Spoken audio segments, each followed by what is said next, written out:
Dobrodošli u video broj 2 kako se suši meso. Već je bilo 5 dana kako je meso stajalo u ovoj kutiji posoljeno i pokriveno na hladno mjesto. Danas ćemo ovo meso da operemo, da ga stavimo u tepsiju i da ga objesimo u sušaru. Prvo ćemo skinuti prošlu turu mesa što je već osušena i to ću vam pokazati i onda ćemo da stavimo ovu. I onda ćemo početi sa trećom turom. Ovo meso ovdje, mi ćemo samo skinuti ove kese. Sve ovo ide u smeće. Kad skinete kesu, vidjet ćete da je puno vode izašlo iz mesa. I da je meso promijenilo boju. Sad je malo kafenasto, a unutra je crveno. Onda ćemo uključiti vodu i sav ovaj so što je na mesu, mi ćemo sve to da saperemo. Evo nas sad na polju, sad ćemo iz ove sušare da izvadimo prvu turu mesa. Samo da ja odvrnem ove šarafe da vam mogu bolje pokazati. Ne znam da li će ufati od sunca, ali ova tura je gotova. Mi volimo ovako da nije ono presušeno. Vidiš, kad pipneš, ono je baš ono tvrdo i dobro. Spremno za skidanje. Vidiš, ovaj je jedan od malih dijelova. Diraj koliko hoćeš, ruke opet čiste.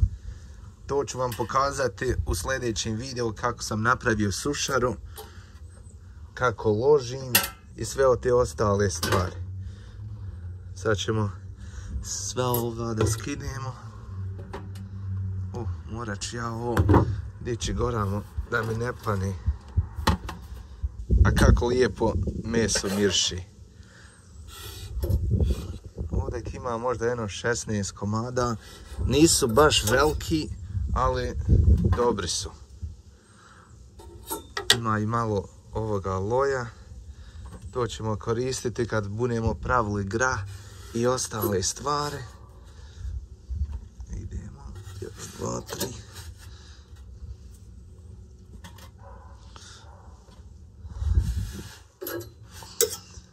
Evo ga, još jedan. I onda idemo u kuću da ostavimo, pa ćemo iznijeti ove ostale. A vidite kako izgleda dobro. Puna tepsija, jedno 16 komada. Vidio je repa čim pomirše suho meso. Aha, meso? Aha. Jaha. Sad ćete jednu krišku i vi dobiti. Evo nas sada u kući. Meso je ispalo baš super. Malo sam vam nasjekao.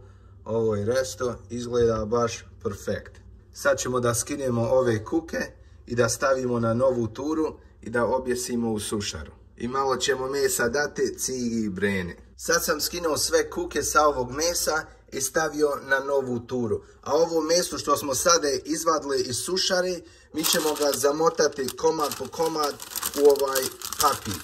I onda ćemo ga da stavimo u frižder. I tako će da prenoći. Onda kad prenoći, pokazat ću vam u sljedećem videu kako zapakuje meso da može biti friško čitavu godinu. Ovaj jedan komad sam zapakovao i ovako ćemo ih redati u frižder. I onda kad prenoći, bit će spremno za pakovanje.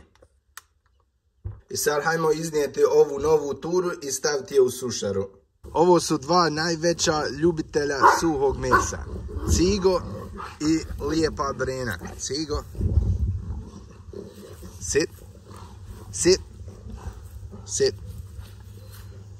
Merhaba. Bravo. Sjed. Skoči.